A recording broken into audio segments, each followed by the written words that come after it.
네, 안녕하세요. 반갑습니다. 용우입니다. 3월 초까지, 지난주 화요일까지만 하더라도, 최고가를 달렸던 SK 하이닉스 주가가, 일주일 동안 좀 하락을 하면서 안 좋은 모습을 보여주고 있습니다. 갑자기 왜 이렇게 많이 좀 조정이 나올까? 궁금하신 분들이 많으실 텐데, SK 하이닉스를 좀 제가 어떻게 보고 있는지, 저희 개인적인 생각 말씀드리도록 하겠습니다. SK 하이닉스 같은 경우는 우리나라를 대표하는 기업 중에 하나죠. 삼성전자 그리고 이제 시가총액 2위가 바로 SK 하이닉스. 삼성전자가 반도체, 뭐 스마트폰, 뭐 가전 그리고 이제 최근에 인수한 하만이 있죠. 뭐 여러 가지 다양한 사업을 한다라고 한다라면은 SK 하이닉스는 반도체 중에서도 메모리 반도체만 좀 전문적으로 하는 그런 이제 기업입니다. 삼성전자가 하고 있는 메모리 반도 삼성전자가 하고 있는 반도체에도 메모리 반도체, 비메모리 반도체가 있는데 이 SK 하이닉스 같은 경우는 그런 비메모리 반도체는 없고요. 이제 메모리 반도체, D램 그리고 이제 낸드 이렇게 좀 사업을 하고 있습니다. 좀 더 삼성전자가 물론 이제 메모리 반도체에서 삼성전자가 전 세계 1위고 SK 하이닉스가 2위고 이 두 업체를 합치면은 세계 점유율의 71%로 사실상 뭐 거의 우리나라 양대 기업이 전 세계의 이 메모리 반도체를 독점하다시피 하고 있는데 이제 삼성전자 같은 경우는 워낙 그 1위라고 하더라도 사업이 많고 덩치가 크다 보니까 이제 그 메모리 반도체 D램의 이런 움직임에 따른 주가의 움직임이 좀 덜하죠.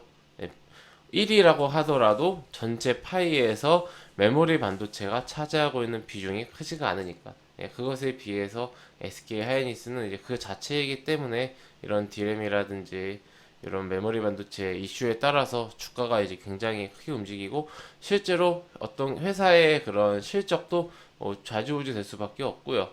보시면은 그 하이닉스 같은 경우는 그러니까 재작년에 실적이 좀 많이 안 좋았죠. 보시면은 17년도, 18년도 실적이 엄청나게 좋았죠. 엄청난 숫자 아닙니까, 회원님들? 예, 그러다가 이제 19년도에 완전히 확 꺾이고 주가도 같이 확 꺾였고 이제 2020년도 작년 코로나 쇼크에도 불구하고 그래도 많이 이제 회복을 했고 21년 올해는 더 이제 좋은 전망이다라고 그렇게 좀 되고 있습니다. 근데 이제 좋았던 17년, 18년도의 주가에 비한다라면은 지금 주가 상당히 좀 높은 편이라는 것은 사실 부정하기 힘들죠. 네. 그러니까 이게 시간이 지나면 지날수록 어떻게 보면은 이쪽 반도체도 성장주로 봐야 할까요? 성장주로 본다고 한다라면은 어떤 실적에 정비례해서 주가가 움직이기보다는 그래도 조금 이제 평가가 조금씩 더 높아지고 있다. 네, 이렇게 볼 수가 있습니다. 계속해서 성장을 해 나가는 그런 이제 산업이고 종목이다라고 볼 수가 있는데 문제는 지금 주가가 단기에 너무 많이 오른 게 아닌가. 네, 그 부분이 이제 조금 이제 우려가 되는 부분입니다. 근데 사실은 코로나 쇼크 이후에 주가가 6만 5천 대까지 하락하고 이 3월 달부터 뭐 3, 4, 5, 6, 7, 8, 9 이 굉장히 많은 종목들이 이 기간에 급등을 하지 않았습니까? 뭐 10월까지. 근데 이 반년 이상의 기간 동안 SK 하이닉스는 주가가 못 움직였어요. 예, 못 움직였습니다. 그러다가 이제 작년 11월부터 움직이기 시작했기 때문에 단기에는 많이 상승했으나 이렇게 1년으로 놓고 봤을 때는 뭐 그렇게 뭐 무리하게 크게 상승했다라고는 좀 이제 보이지 않고 그래도 이제 많이 상승을 했다. 네, 이 정도로 좀 볼 수가 있겠습니다. 최근에 SK 하이닉스 움직임은 우선은 이 메모리 쪽 어떤가, D램 쪽 어떤가 이것부터 봐야 하는데 굉장히 이제 호황입니다. 지금 없어서 못 팔 정도로 호황이기 때문에 2021년도의 실적 자체를 우려하시는 분들은 많지 않으실 것 같아요. 그럼 우려하는 것은 뭐냐? 실적은 우려가 안 되는데 현재 시장에서 예상하고 있는 그만큼 나올 것인가? 그러니까 실적이 좋아질 거는 누구나 알고 있는데 시장에서 지금 기대를 하고 있는 목표치가 있지 않습니까? 그 이상이 나올 것이냐? 아니면 그만큼 나올 것이냐? 그거에 미치지 못할 것이냐? 네, 요게 굉장히 이제 중요한 포인트가 될 거고요. 두 번째로는 단기에 너무 많이 상승을 해서 요 기간 조정, 주가의 어떤 차익 실현 매물, 이러한 부분이 좀 이제 나을 것이냐, 그러니까 수급적인 요인, 요 부분을 좀 우리가 체크를 해볼 필요가 있습니다. 그리고 좀 더 크게 본다라면은 지금 미국을 비롯해서 전 세계적으로 금리에 대한 우려, 장기채, 그리고 인플레이션에 대한 우려, 이런 것 때문에 성장주들이 굉장히 많이 하락을 하고 있는데, 우리나라 증시가 뭐 삼성전자, SK하이닉스, LG화학, 삼성바이오로직스 등등등등 우리나라를 대표하는 큰 기업들은 대부분 성장주입니다. 가치주가 많진 않아요. 그만큼 우리나라가 어떤 그런 중간 제조 국가로서 뭐 인터넷 뭐 네이버도 마찬가지고.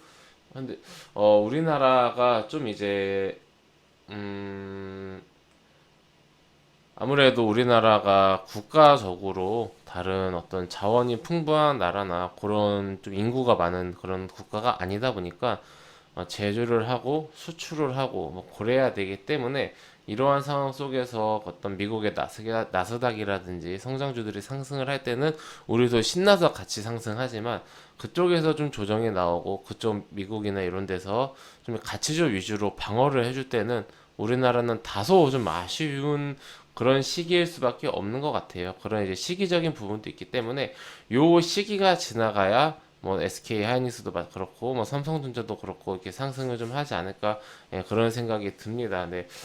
좀 많이들 걱정이 되실 것 같은데, 크게 봤을 때는 너무 우려하실 필요는 없을 것 같고, 단 지금 주가 자체가 고가다라는 인식은 하고 계셔야 될 것 같아요. 앞으로 더 오르겠지만, 더 오를 거라 생각하시겠지만, 지금 가격 자체는 비싸다. 뭐 15, 14, 그리고 13.6 정도.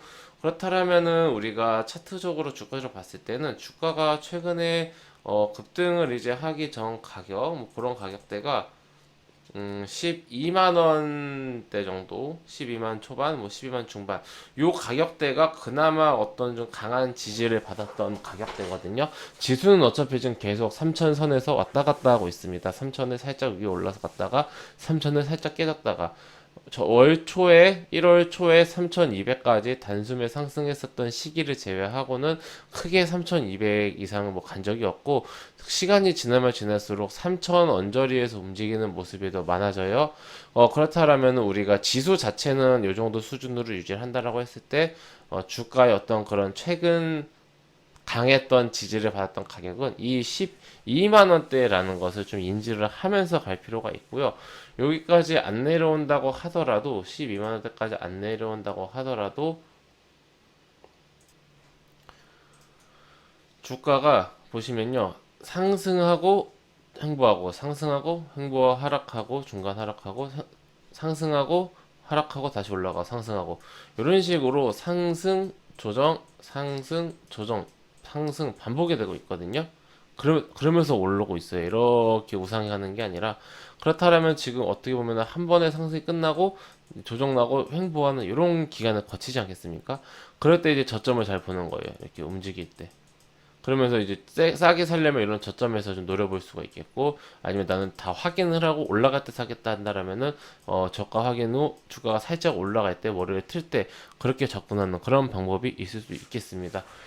이대로 주가가 폭락하지 않을까라는 그런 우려도 충분히 있을 수 있는데, 그럴 가능성은 크지는 않다라고 생각을 하는데, 혹여나 뭐 그런 시장이 갑작스럽게 크게 꺾이면서 SK 하이닉스 어떤 건 자체 이슈라기보다는 시장이 꺾이면서 같이 꺾인다고 하면은, 그래도 한 제 생각에는 12만 원대까지는 좀 지켜보는 게 좋을 것 같고요. 던지기보다는 정말 이제 11만 원대까지 이탈을 해버리면은 좀 이제 이게 추세가 정말 이제 꺾이려나 하는 그런 생각이 드실 수가 있어요.